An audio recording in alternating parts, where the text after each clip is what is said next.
mug, as usual. Oh, let me grab some. I want to grab a hat. A hat.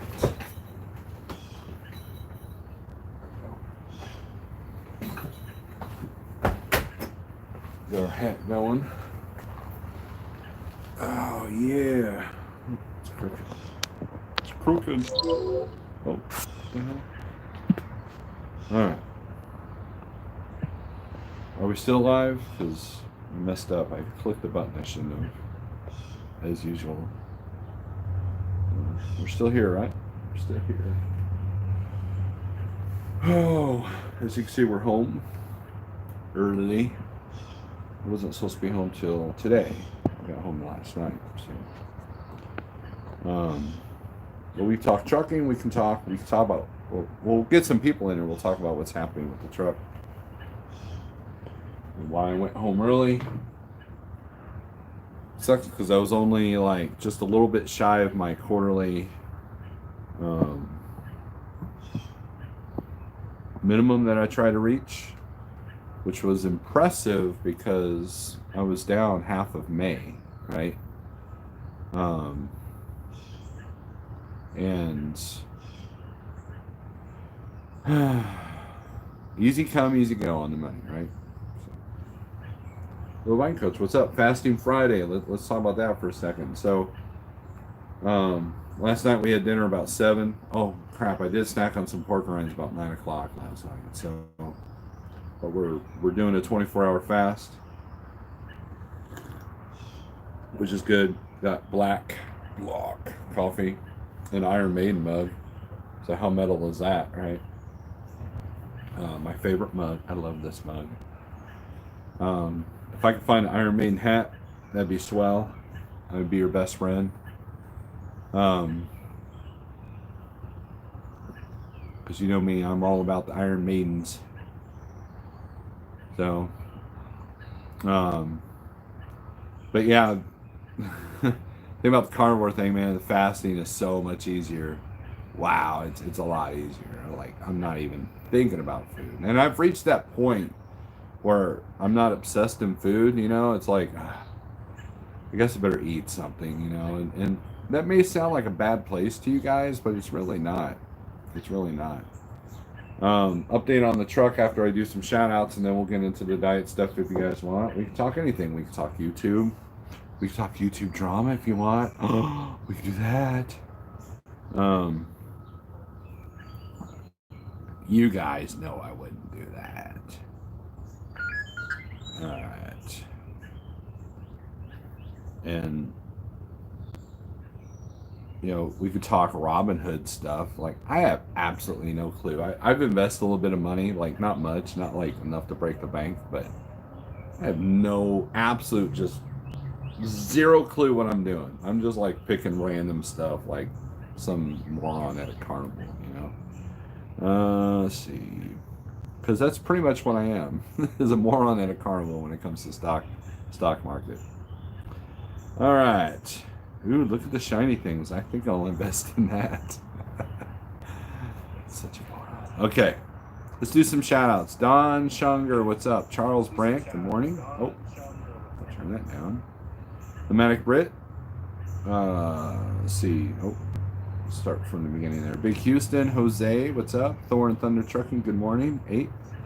Well, I did my one trip for the week and blew out a fuel line. Oh, man, that sucks, Charles. Cycling Trucker, what's up? Charles Brandt is stuck in New York.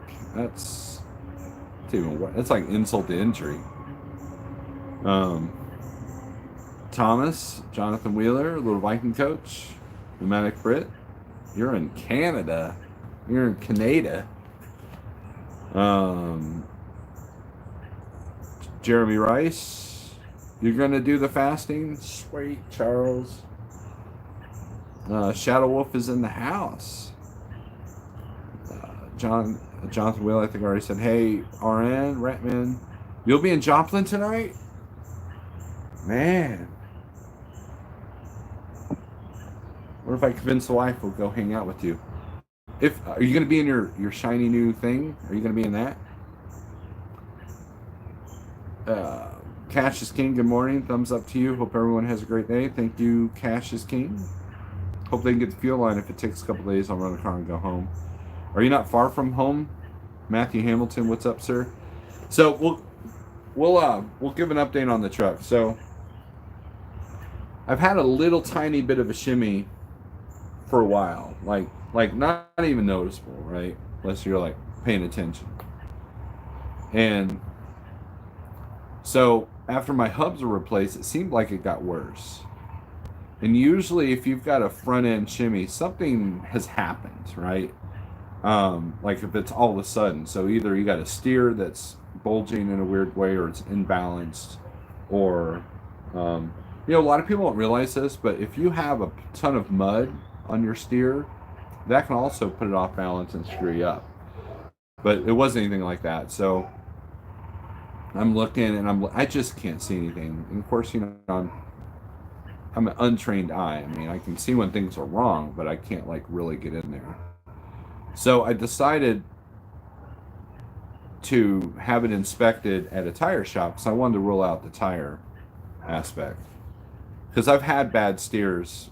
I've had steers go bad within 6 months to where there's a bulge or there's something odd with it, right? And I get the Goodyear and they're like, yeah, dude, your kingpins are shot. I'm like, oh, okay. So they showed me what to look for. And I'm like, okay. So I did some research on it. And when sometimes, especially with an older truck, if you're moving stuff around down there, which they probably were when they replaced the hubs, it will exasperate any other issues that might go on. So that's essentially what happened. And so I took it to, so I immediately went home and took it to a shop that I've used since my Landstar days when it comes to anything non-engine related, when it comes to chassis, torsion rods, kingpins, and all that. And if I remember correctly, in my Peterbilt, it was around the same mileage range that things started to get kind of worn and needed replaced, like torsion rods and kingpins and things of that nature. And now here's the part. So when I had intended to go home by today anyways, right? So I'm just a day early. And the reason being is the wife and I have a class tomorrow. And then we're dealing with my mom's stuff after that. So depending on how things go, I could be out of the truck for 2 or 3 weeks. So I told the shop, I said, look, I'll bring it in today and there'll be no hurry. I said, I want it back by next Monday because I might need my truck for what I'm getting ready to do for my mom. So, and my biggest fear is that they can't get the parts, because that is becoming a real issue for a lot of people. And of course, someone decides they want to mow the lawn right when I'm doing a live feed. And so yeah, that where it's going to be like a month or something like that. I'm hoping that's not the case, but we'll see. You're 6 hours from the house. Word up, Charles Brandt. Other Trucker James Best is in the house. Jeremy Rice. Nothing Witty finally showed up. So that's what's going on. Great Big, what's up, man? How's the new old job doing? So I'm saying a lot.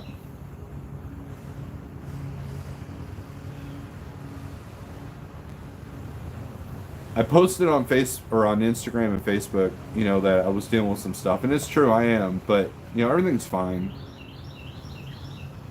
This is more of getting ducks lined up in a row than anything else. And with the market that we have now, we're recovering pretty quickly and pretty easily. So I'm not worried about being home for 2 or 3 weeks. It'll give me a chance to kind of catch up on a few things that I've neglected since I've been running a little bit harder. You know, I've got a trailer back here I got to deal with. I've got a riding mower back here I got to deal with. We're gonna do some Freedom Pill shopping, Freedom Tic Tac shopping. You know, because my sister's coming to town. She's got a shopping list, and yeah, so that's what's going on. We're doing the Fasting Friday. I've been getting a lot. You know, it's interesting because my carnivore videos really aren't tearing it up in the overall view numbers, but there's a lot more interaction with it, and the watch time has gone up. So that's kind of cool.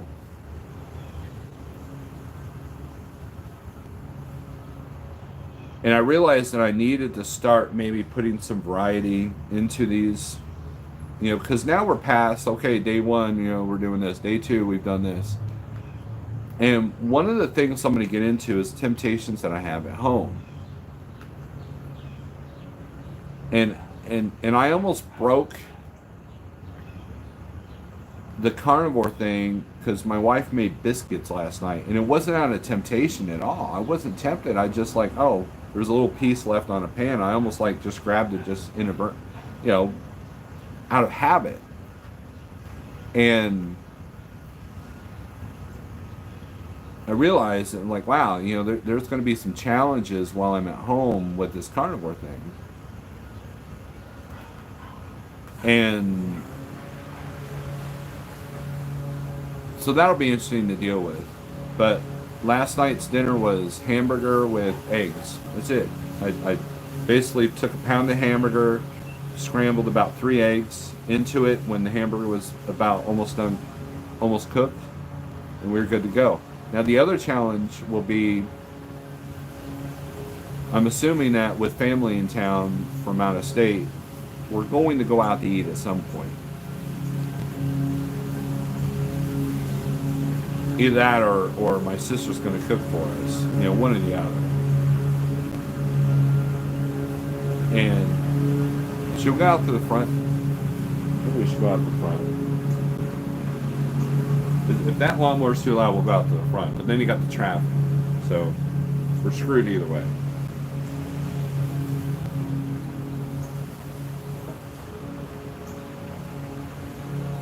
You're gonna be drinking to my next video, in your video.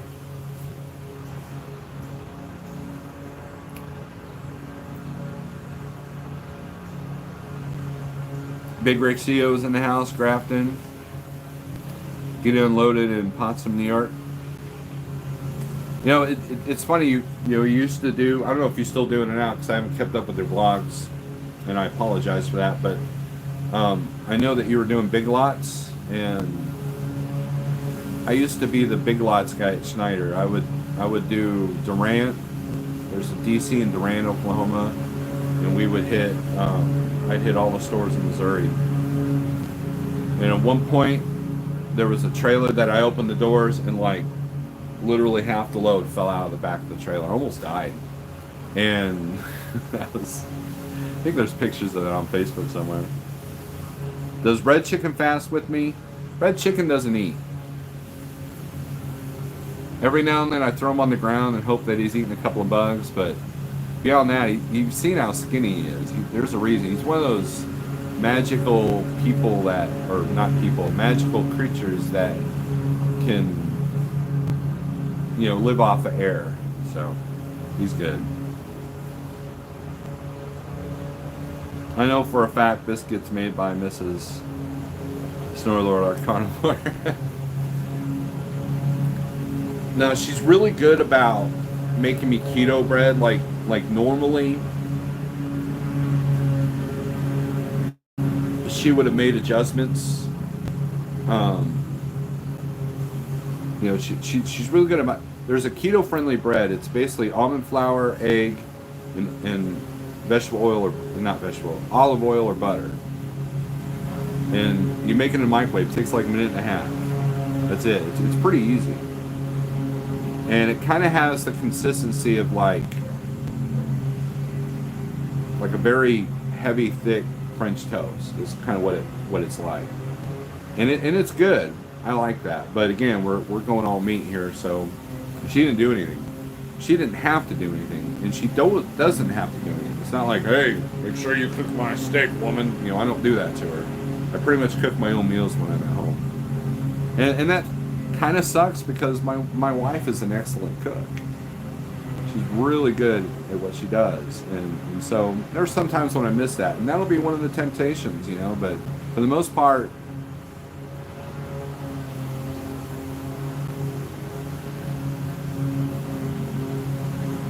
when food is kind of a afterthought, you know, I remember, okay, got enough of this. Hold on. We're gonna go to the front yard. Or we could just do it here. Oh, no. Ow.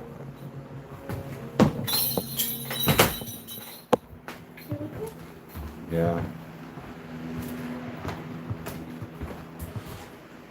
All right.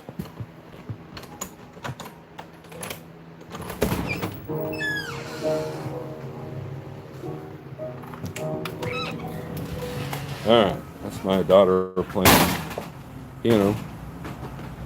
Okay. Here you guys can look at my shitty blinds.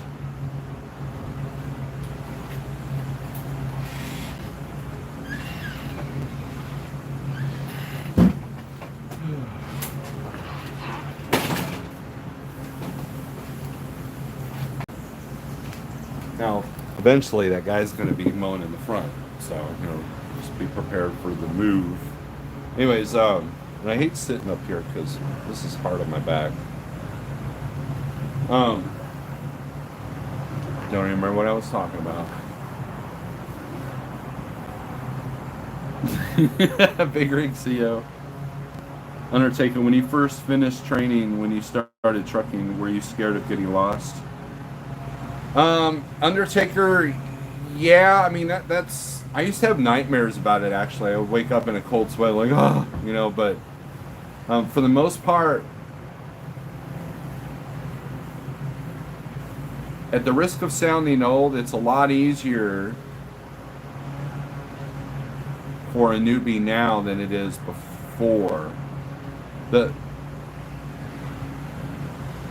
eventually, as long as you use common sense and don't put yourself, like, don't be one of these guys out in the middle of nowhere on a gravel road that literally doesn't know what's ahead of them, that gets stuck. I mean, you see that all the time in, like, some of these Facebook groups. And I try very hard not to put myself in that position, but I have gotten lost. I got lost in one of my first runs, my very first run to Chicago. I actually got I got lost in a neighborhood that was not meant for trucks. I'm talking 5-ton limit, village area type residential. And might have to go in the pickup if this continues. I knew it. I knew he'd go to the front yard if I came out here. I just knew it. Okay. It's done for now.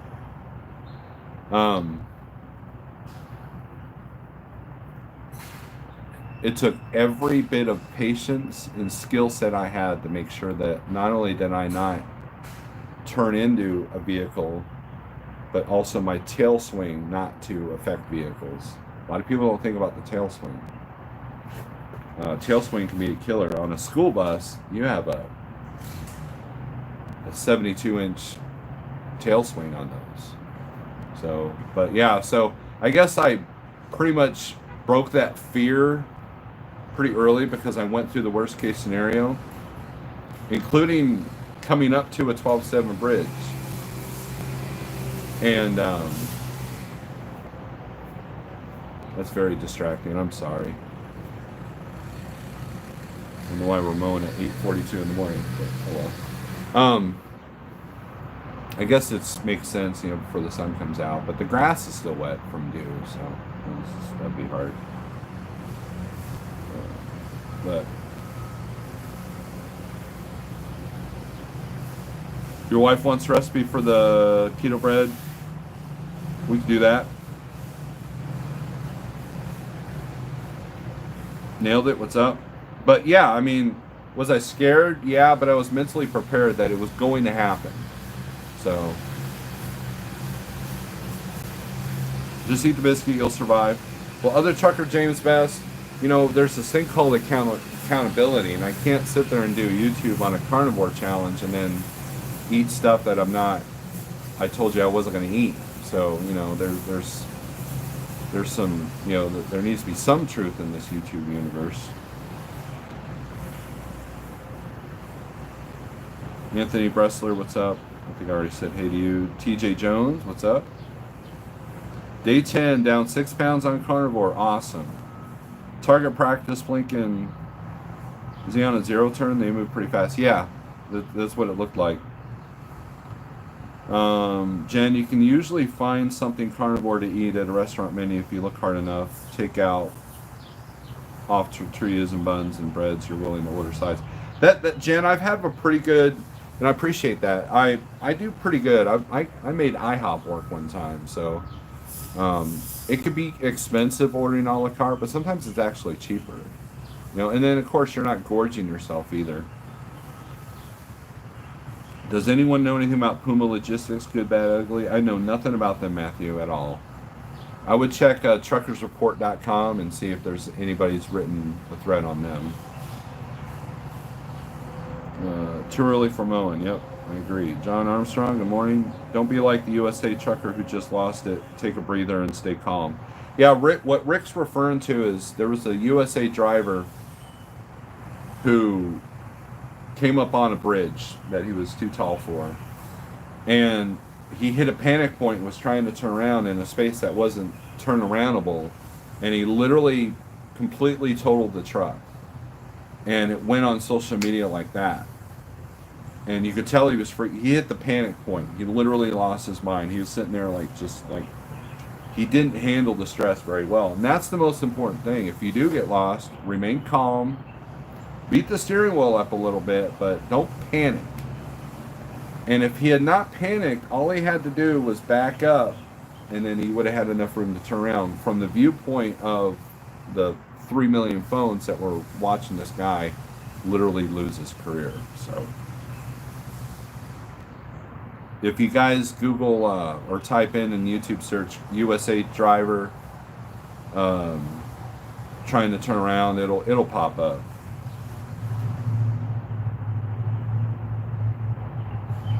What happens if you have a load and your truck breaks down a mile away from your destination? Can the tow truck driver tow the truck and trailer to the destination to drop off the load because it's not far?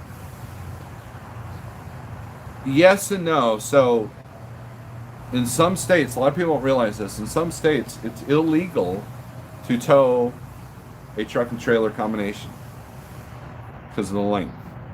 So like in Arkansas is like that, Ohio is like that. So essentially you're calling for 2 trucks.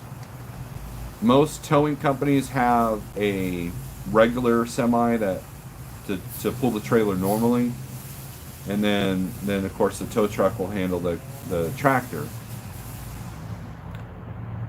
It becomes expensive, but you can hire them to at least drop the trailer somewhere, and then you can make arrangements with the receiver, that kind of thing. So yeah, don't panic. Crying's okay, but don't panic.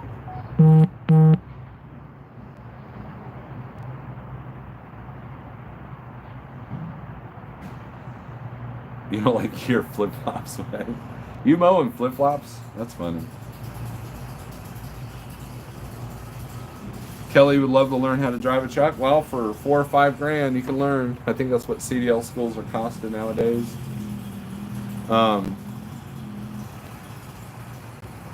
A lot of people are curious about it.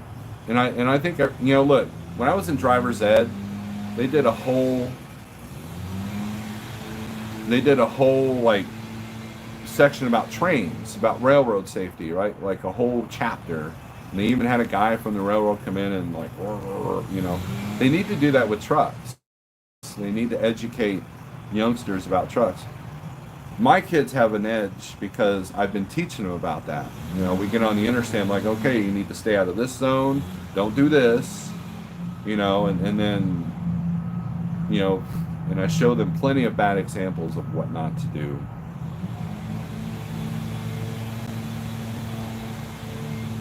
I started USA Truck in 2006. They're averaging one rollover crash a day. Wow. But mowing it. Do you like eating chips daily, Doritos, Lay's? No. No. Pork rinds, that's it.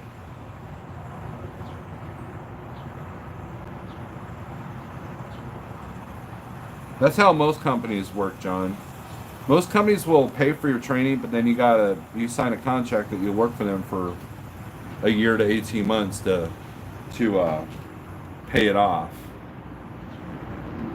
But I know most people that will just quit after 3 months, find a better company, and then tell them to go stick it on the bill that they send you that they can't really go after you for. I had some idiot truck driver blocking my dock for 10 minutes, and when I said something to him, he didn't speak English. Yeah, there's a lot of that. Welcome back. A lot of that.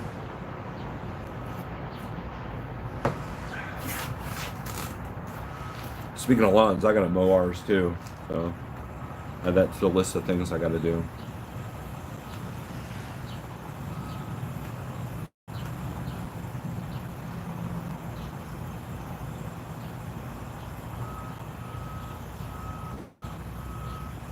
When it comes to food, this carnivore thing is really. I remember James Best. Okay, let's talk about him for a second because he's very popular, and his name just rolls off your tongue, James Best, right? I remember that when he was in the truck, that he went on a 1 meal a day semi-keto diet, and it wasn't because he wanted to change his health. It was because it was just easier. He's the only person I know that went keto because in intermittent fasting out of simplicity and laziness, right? That's the beauty of carnivore. There's no thought to it.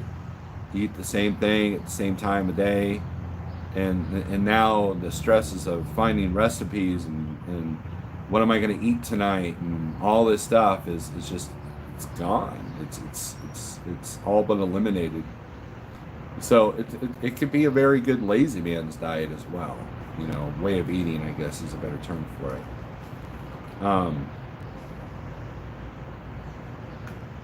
That's kind of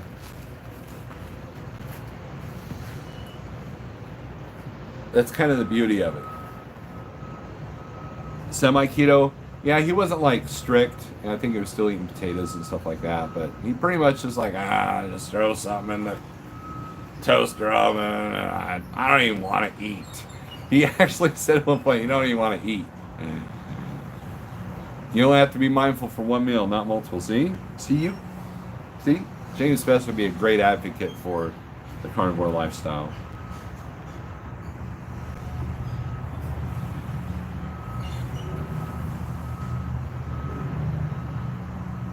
Relaxed efficiency. That's a great term, Southern Rider. That's great. That's perfect. And that's kind of what it is. It's a relaxed efficiency. I like that. Relaxed efficiency. Well, the guy with the zero turn is leaving, so there's that.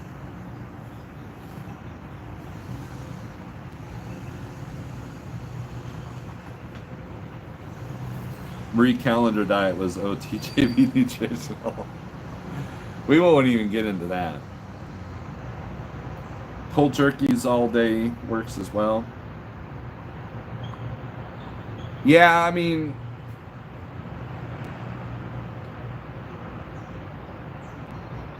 The problem with beef jerky is that it's expensive as hell. You know, people complain about the price of like steak, like ribeyes, especially at Walmart. I don't know what Walmart's like. Oh, we've got a beef shortage, so you know, ribeye is $18,000 a pound. You know, like it's what's that, Wagyu or something? You know, it's like that. And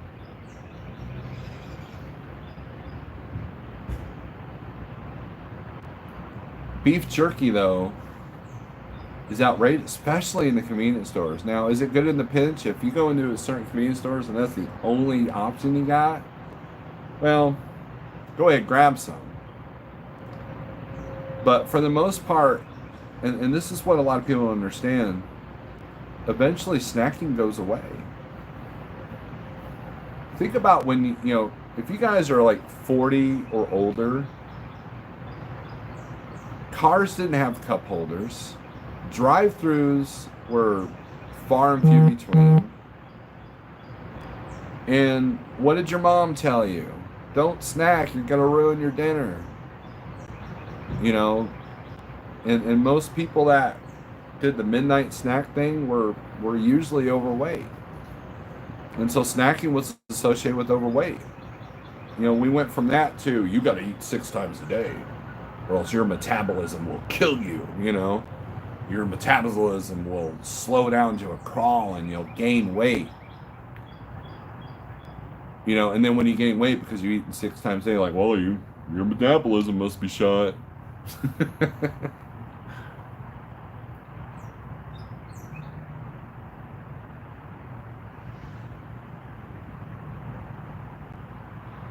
Traded ashtrays and lighters for cup holders. Yeah, that's true. I think, like, what was it? The Dodge Caravan had 14 cup holders. And that's a legit number. That's not like me being over dramatic. There was like 14 cup holders I counted. You know, when I worked at Tracker Marine, you know, I worked in the research and development team. You know, we're working on, you know, places to put your fishing rods and, you know, places, you know, how the console's going to look, you know, and all that kind of stuff. But every now and then the big corporate types would come in and do the R&D for the pontoon boats. And I thought, you know, it's like, what are they doing? Oh, they're coming up with new pontoon boat models. I'm like, and let me tell you, you know what's involved in pontoon boat model changing? It's a bunch of, it's the corporate guy with a bunch of yes men literally standing on a pontoon boat with movable furniture. It's literally rearranging your living room and figuring out where the cup holders need to be. That is the R&D of pontoon boat making, because there's no underneath design that needs to be redesigned. The motor's going to be the same. The pontoons are going to be the same. The electronics are going to be the same. But it's literally a bunch of guys going, what if we put the cup holder here and the live well there and then the seat there, and then, you know, and the guy's like, yes, yeah, that's a good idea. Oh no, maybe we'll do this instead. Oh yes, that's a good idea. It was comical. It was good comic relief, which is what you really needed when you worked for Track Marine. So, I remember as a kid we had chores all week just to get a soda and snack on Friday evening. Wife just found the garbage sale with beer signs, need to roll. There you go. I can't wait to see that in the new live feed, James.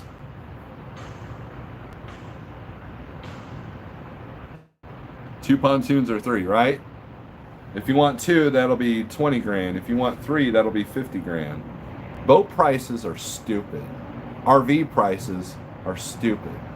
You know, we were thinking about getting one of them teardrop things. Man, they want like 20 grand for something that two people can barely fit in. Yeah, you know what? You know, I don't know. To each their own, right? Oh, that's why you got to buy the big one, Steve. That's why you got to buy the big 38-footer. No, I don't. Besides, if I put a 38-foot RV on my pickup's just going to flip me off and just die. That's what it'll do. You don't put a $60,000 camper on a 20-year-old $5,000 pickup. Cup holder Jenga, pretty much, yeah. And as far as like attached, like an RV instead of a trailer, yeah, no thanks.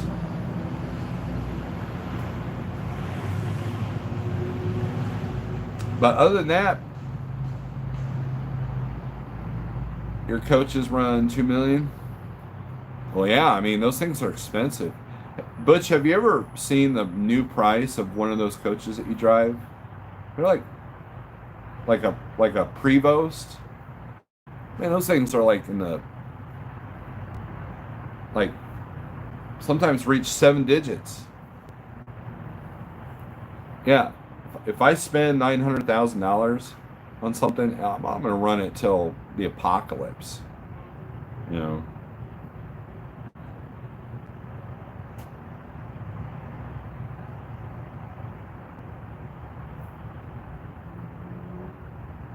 Snacking is bad unless it's Doritos. I'm good with the tent. Done the camper thing, right? Graybig's lived on both sides. Look, I like the teardrop idea because then we can just go, right? And tents are a lot of work. Especially if it rains, trying to break them down is just,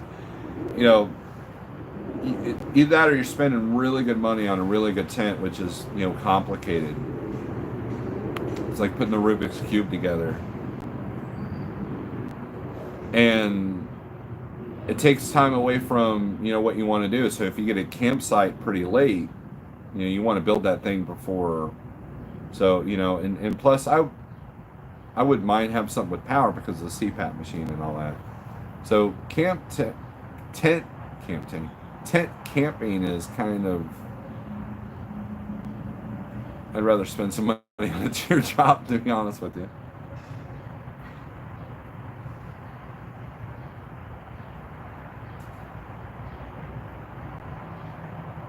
Nothing what he says, oh, I saw an ad for a website I meant to tell you about. Some outfit is letting people rent out their RVs like Airbnb or whatever for campers.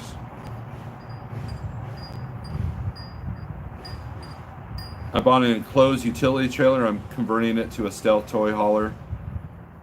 That'd be cool. I wouldn't mind doing the school bus thing, like Trucker Bob, dump truck who, whatever he's going by now. And dude, a school bus is solid. You wreck an RV trailer. Have you ever seen a wrecked RV trailer? They just literally explode upon impact. I mean, there's absolutely no. And with the way the roads are, I mean, that's got to be hard on all the components of an RV. Like the TV stands and the refrigerators and the wood all settling, I mean, look how much our trucks get beaten up, and then they put a $40,000 massive, like, I got 3 large screen TVs and you can live in this thing for the rest of your life if you want it, kind of, and they put it on like $100 tires that are like this small. I never understood that. Now a school bus, yeah, man, that's some, because they're meant for side impacts. I mean, they're built to withstand side impacts, and you can buy real wood and really just kind of make it the way you want. Now school buses don't get shit for fuel mileage, but what are you going to do about it? Newer tents are easier now. Yeah, but they're like $8,000, right? Look at We Roll trailers, well built, good price. Okay. I got a cap for my pick 'em up truck. Plan on camping with that this summer. Find a Bluebird school bus pusher. That's what I would do. If I had some more skills, if the bus is mechanically sound, you're good to go. Yeah, it scatters everywhere. Doesn't take much too. You know, if you don't have the right stabilization on that trailer, you know, how many times have you guys seen the wiggle? You know, they bought a pop-up camper and it's downward on the hitch, so that thing just starts, you know, and it'll flip the vehicle. There's actually videos of that happening. You know, if it's not stabilized correctly, it will flip the vehicle.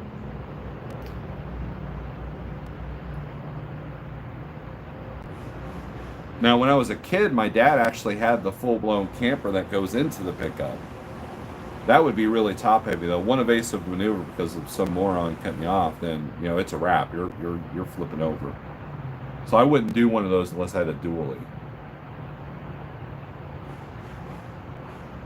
All right, Bush, take it easy.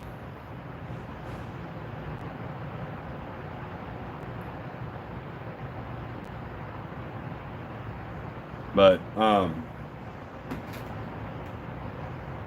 renting RVs from that USA RV rental place, they're expensive as well. But the Airbnb thing, that's kind of interesting.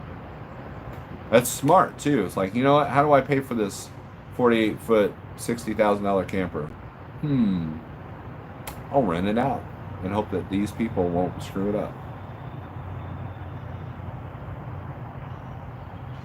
Get a rooftop tent.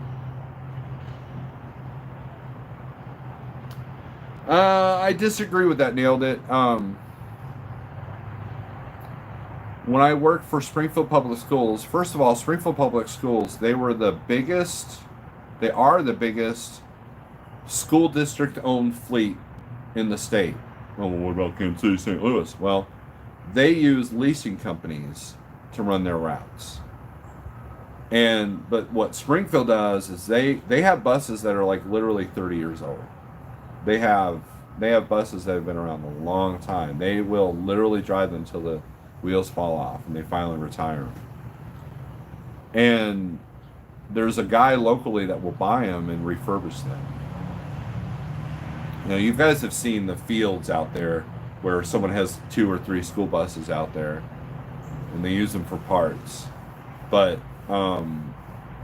now these new leasing companies like what St. Louis and Kansas City use, that might be a different story, but no, there's a lot of miles put on a bus and they're all hard city miles. You know, there's hardly any interstate driving with those buses. You know, most school systems now use tour buses or charter buses for longer field trips. When I drove, there was a few day trips we took, like to Branson or to Rolla, I believe, is one place that we went. You know, like an hour down the road for the most part. But that was it.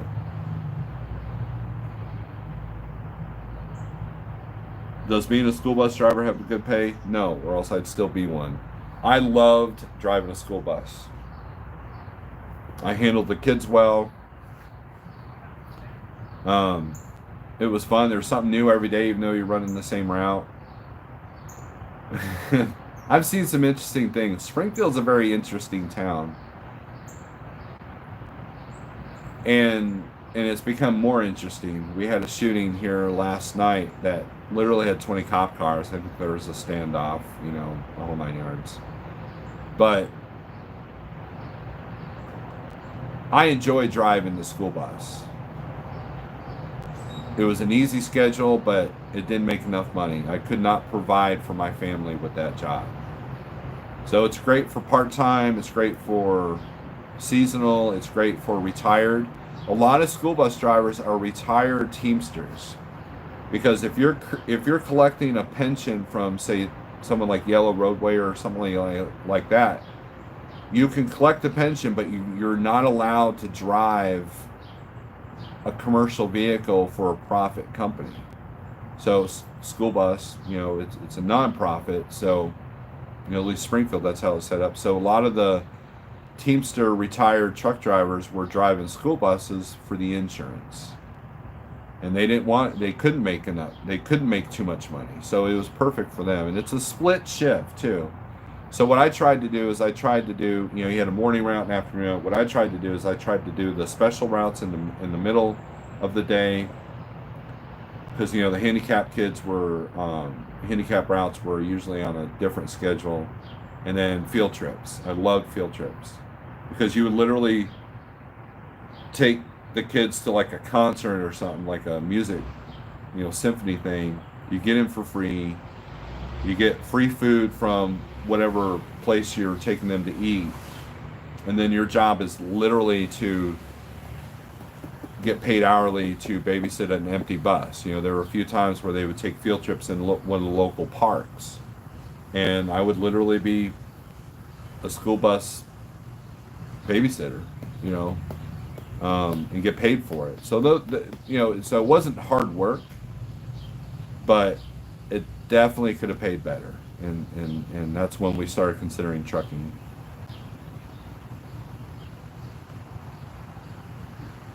Were you like Otto from The Simpsons? No. Yes and no. I mean, there's, Otto's, the character is always high or whatever, but no, I usually have my hair tied back, and I didn't wear like my Metallica shirts, or anything like that. And I kept my band stuff to a minimum. There was one kid that outed me that knew who I was because of her dad, and her dad is one of my good friends.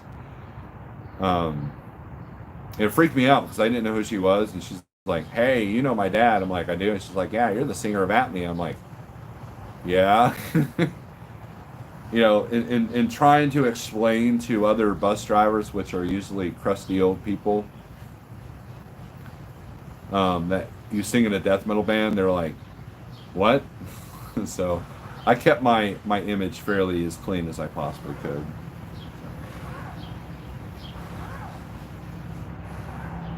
Little biking coach. That's interesting that you admit that on YouTube.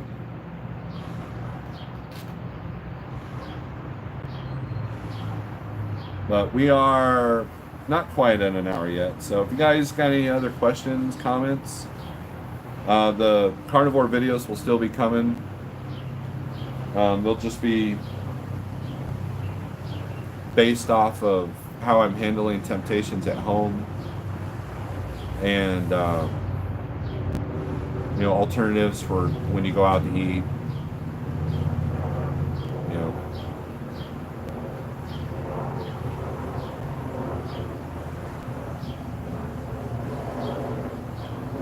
Would you drive a Greyhound bus? It's like doing dedicated over the road, right? If I can live my life without setting foot on a Greyhound bus, I will live a happy life. I will never set foot on a Greyhound bus.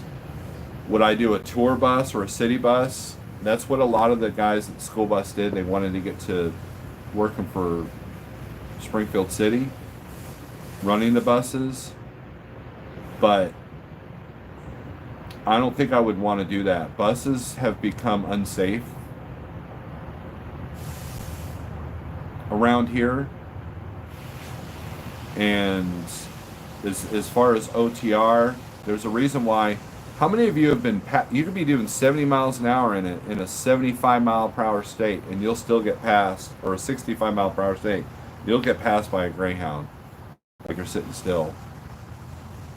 There's huge safety issues with the way they run their drivers, and I don't think I could do that. Watch Bob Wells over at Cheap RV Living. He is converting an ambulance. I saw a converted ambulance the other day. It looked really... Ambulances would be perfect because they're meant to have people back there.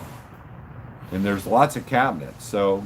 I think an old ambulance would be good. Now, that would probably be low mileage. A lot of idle time, but it would definitely be low mileage, I would think.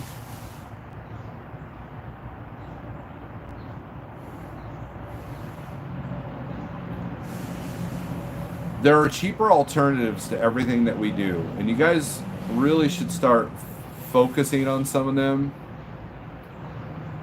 Like, would I love to have a decent sized teardrop? Yeah, but I don't want to pay. I don't want to get into payments. Would I like to have a new F-150? Yeah, but I don't want to get into payments. Because with inflation coming up, it's going to be an issue. I don't think you guys maybe some of you do, but I don't think a lot of people realize that crap's going to hit the fan soon. This bubble is going to break. And I'm not talking just spot market rates. I'm talking these big CEOs are making some preparations for this. You know, Eric has talked about it. The great sage Logic has talked about it. And I'm seeing evidence of it. You know, he told, you know, I've been seeing warehouses pop up like crazy. The just-in-time model is going away. And that's how we make our money. Hey, this load's got to move absolutely right now today. What's your price? Name your price. And you name it, and they're like, okay. And they consider it a hardship. And those days will be going away soon, because pretty soon they're going to be like, this could ship next week. We don't care, because we've got a huge warehouse full of this stuff. That's going to happen. And Amazon is really making some moves to corner the market. They're part of the reason why there's a trailer shortage. A lot of these mega carriers are buying up these trailers. You know, I was talking to Jeff yesterday. 2022 Wabash was literally $50,000 for a brand new 2022 Wabash plated trailer.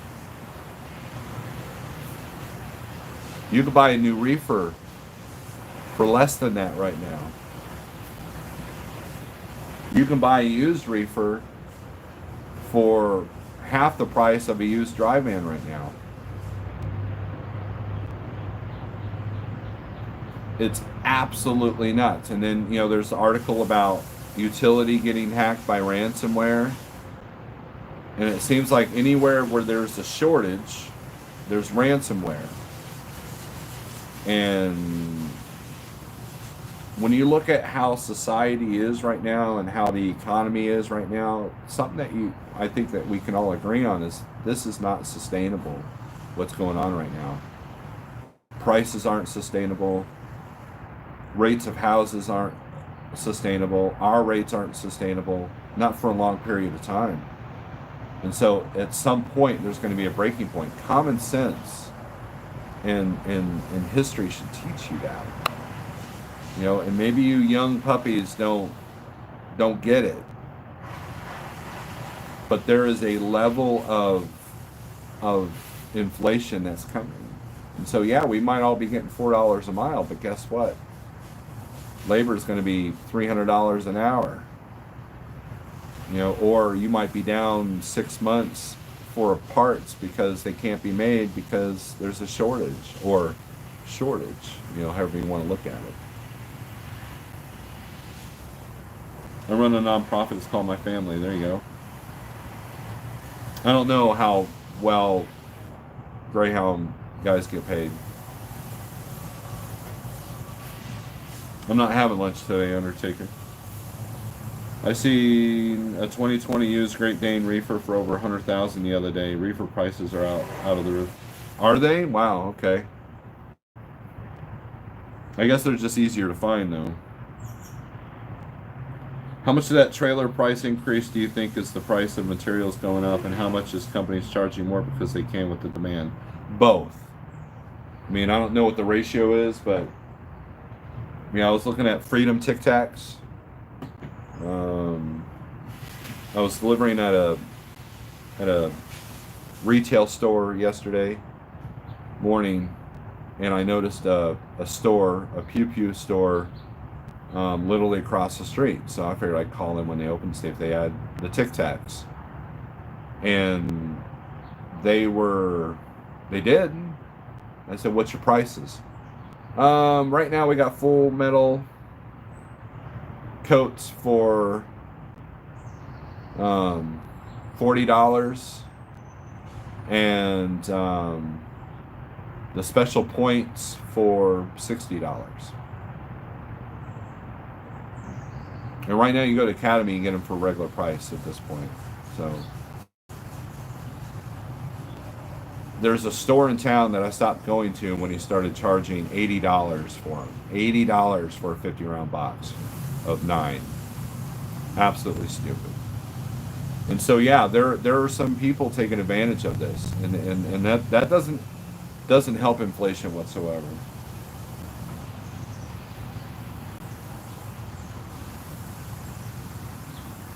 Bitcoin's the ultimate hedge against inflation.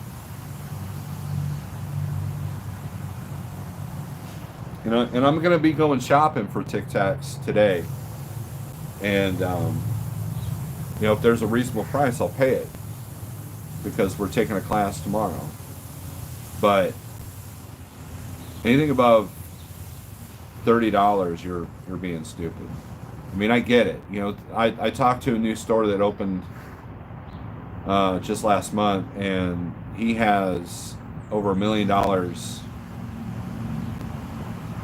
back ordered of stuff that he needs.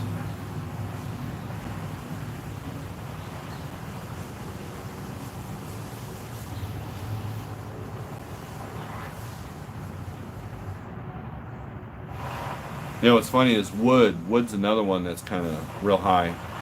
In the retail store that I was at, they specialize in selling wood. And there was one pallet that broke. It was just all scattered all over the parking lot. It's like unbelievable.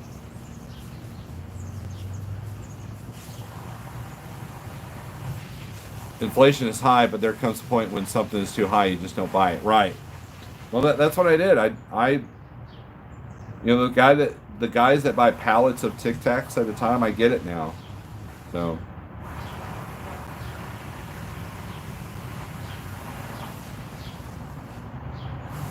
Are you fed up with wearing a face mask for over a year?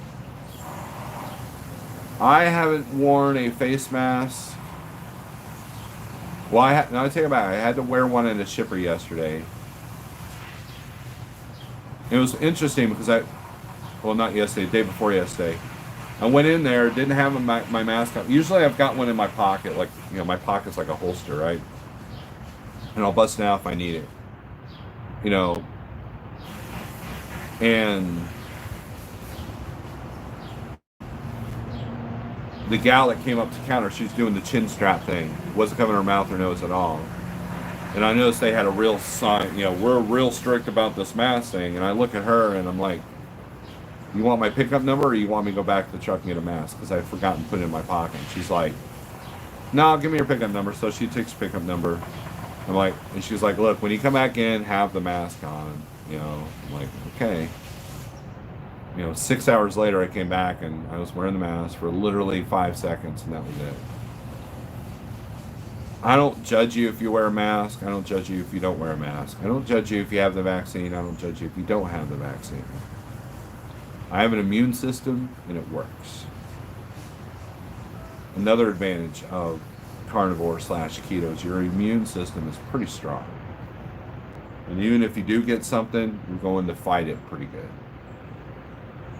And that's something. If you got a cigarette in one hand and a pizza in the other, and you're yelling at me because I'm not taking care of myself, or I'm putting you in danger because I'm not wearing a mask, then you're a hypocrite.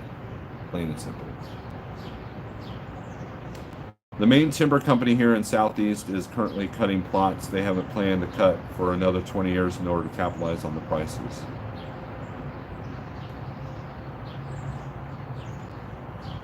I don't mind wearing a face mask in certain places where the smell is bad, like truck stops, men's rooms, or the chicken processing plant I was at last night. I agree with you. Cash is king. Look, I'm very just whatever. I'm just very look. Masks have become a starting point of emotional trauma for people.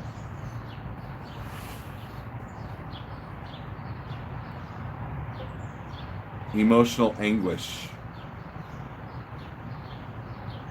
Meanwhile, people in Asian countries, it's always been a part of their attire, especially in like Hong Kong or whatever, where the pollution is through the roof. These big Chinese cities, wearing a mask is no big deal.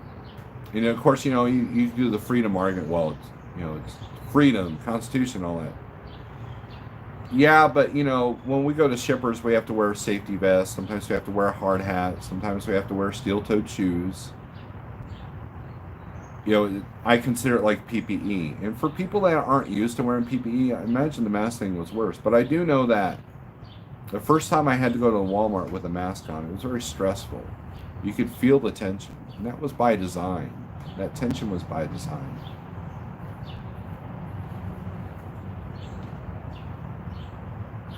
So you then haven't been wearing a mask in stores? No, I have been.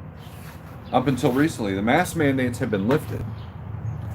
So when I went to Walmart, I would take their free mask and I would put it on, and then I would throw it away when I got out. Um, Convenience stores, it was hit or miss. If I had it on me, I would put it on. Some convenience stores absolutely had it on, as for the reasons that Cassius King mentioned. And then the last month, I've been really relaxed about it. Now, my friend's record store, when I would go in, it's a very small space. If it, he's take it or leave it kind of with the mask, but he will wear it for his customers. So if it was just me and him in there, I wouldn't wear the mask. But then if a customer came in the store, I'd put my mask on. I was very respectful when it came to the mask thing. So with Swan Bitcoin, it will load automatically. You don't have to leave on exchange. Okay. Look at the flu levels. Masks help. How many of you didn't get sick as often? Yeah, the flu levels did go down. So, but just the mere mention of masks, and people kind of get irritated. People get kind of whether one direction or another. I'm sure there's a few people that will give me a thumbs down right now because I said I didn't wear my mask at a certain place, and there's really not much that the mask helps because of this.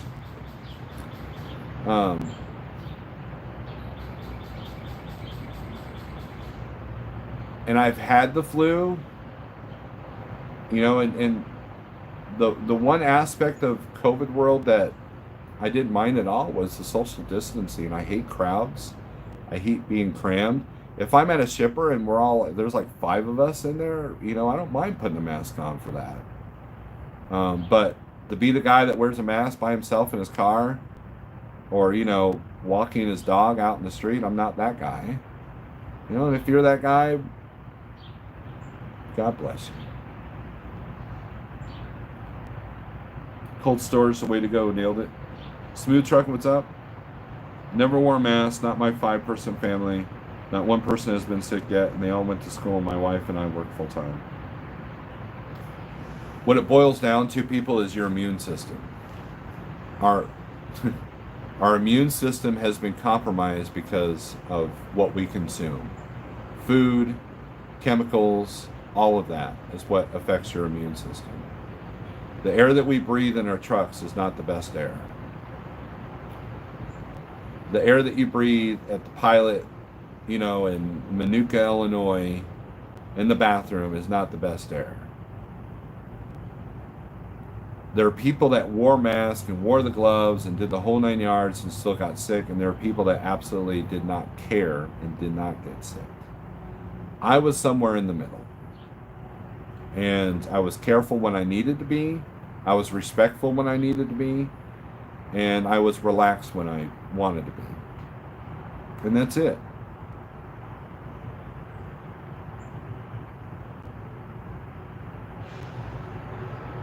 Rick LP, it's comical when people are by themselves in the car. The only reason why you would want to wear a mask by yourself in the car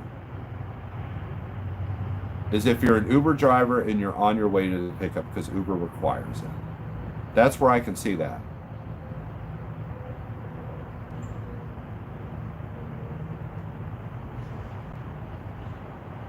Do you guys remember when they were like telling truck drivers that they were going to have to wear masks by themselves in the truck? When the real federal guideline was for any passenger vehicles, such as buses, trains, limousines, stuff like that, you had to wear a mask because a CDL driver, not a truck driver by himself. Thomas Wilson, you are here. Thomas Wilson, to get you up to speed, the truck's in the shop for probably new kingpins and who knows what else they'll find. on a 689,000 mile truck. So, they should have never forced people to wear masks to begin with.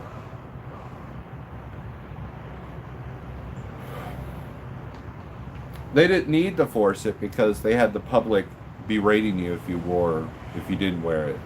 That's the thing. And 5 years ago, if you would have told me that we'd have arguments and scuffles, hell, there's an active self-protection video. I think it was them. Or no, it was police activity video where a guy was told to wear a mask in this business and he lost it. He just completely lost it. And the cops ended up having to shoot him because he was shooting at people. I mean, he literally, like, mentally lost it. And so that there's a psychological effect that's happened in our country based around the mandates that the vid created. And my approach is I stayed out of those discussions. I stayed out of those scenarios. I wasn't like some defiant rebeller, but I wasn't like some sheeple or anything like that, and that's how, it was either or. It was like one or the other. And my deal was, let me get in and get out. I'll do what you want me to do, store, so I can just get my stuff and go. And the only thing I really liked about the vid stuff was the social distancing. Now, it was kind of stupid that we had to have stickers on the floor to remind us. And then the Walmart doing the one direction aisles, yeah. I paid no attention to those at all. I gave people their space, but I wasn't about to like turn around and, well, I guess I better go in this way, So.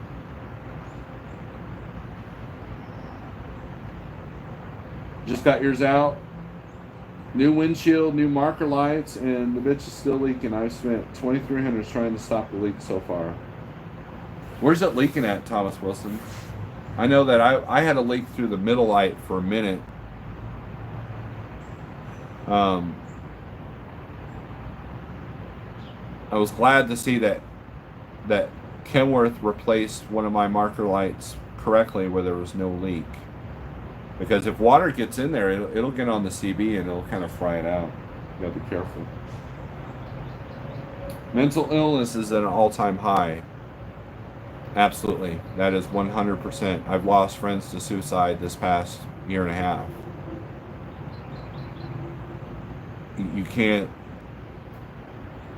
The emotional damage that we've had is far outweighs. And now the CDC is putting out there that maybe not as many people died as we were saying. Directly. And look, my wife and I were talking about this morning. Here's the deal. I saw a video of a blue politician who was berating a red president for his immigration policies. And she gave it away. And that person literally flip-flopped, and there was a speech where that person was saying exactly the opposite of what they were berating the red president for. There's so much information, good and bad, out here in the internets that you don't know what's up, you don't know what's down, you don't know what's legit, you don't know what's not legit. That's by design. To confuse and overwhelm you is by design. Same thing with the information about food. Same thing with information about medication. Same thing with information about, flu vaccines and things of that nature. It's designed to confuse you. And I'll give you a perfect example. So my wife bought this card game years ago, and we finally played it. It was me, one of my teenagers, and my wife. And this was a very involved rules, right? And so I was half paying attention when my wife was reading them out. And then I read them out loud for a little bit. So it was like reading a book right before this game, and I still had no clue. I kind of tuned out because, you know, my attention span is that long. And so whenever it was my turn, I literally had to rely on the two people that were paying attention. You know, and at some point in the game, I was like, just tell me what to do, and I'll do it. And I've had very little decision making of my own. Of course, I lost the game, imagine that. But it was easier because I was still playing the game. I was still making everybody happy by playing the game. But the reality is, I was so confused and overwhelmed with the information that I just did what I was told.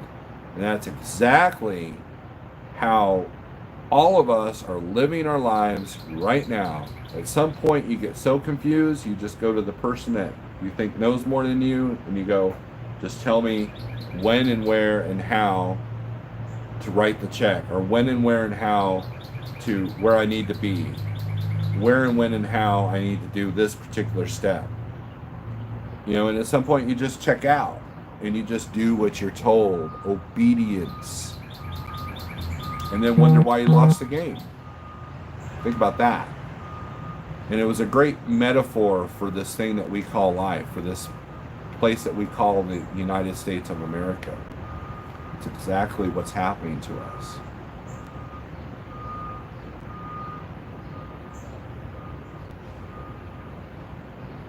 Oh no, Thomas. I've been through that. Who put your windshield in? Wasn't Safe Light, was it?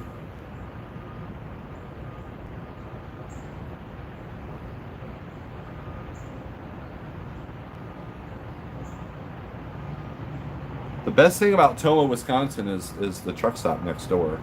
You're right on the money when you guess which truck stop I was at that one day. Welcome back. I thought my Cascadia windshield was leaking. Come find out it was the marker lights above it. Yeah, if you have a Freightliner Cascadia, those marker lights will leak. Brand new, used, doesn't matter. They will leak. So just be aware of that.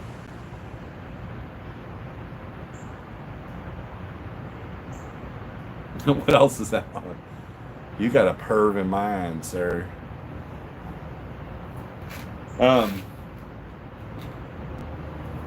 That's literally what we're dealing with. MAC Kenworth.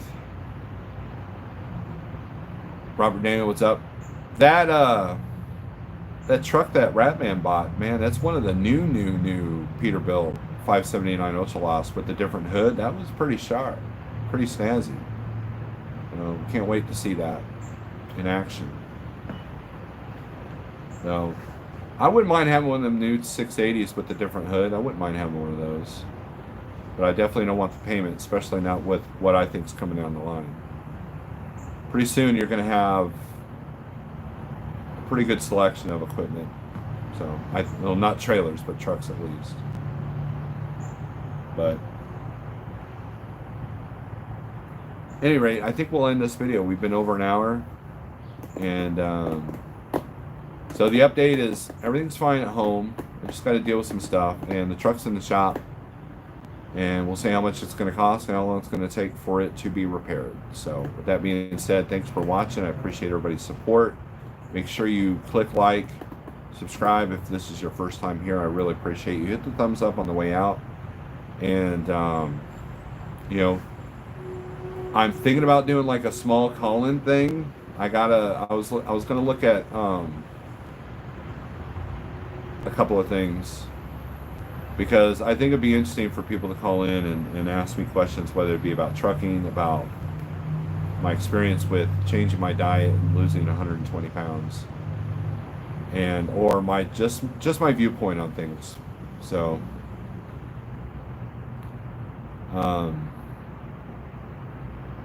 who knows? And I've said about 18,000 times. So if James Best wants to do the drinking game on my alcohol poisoning, here you come. So with that being said, peace.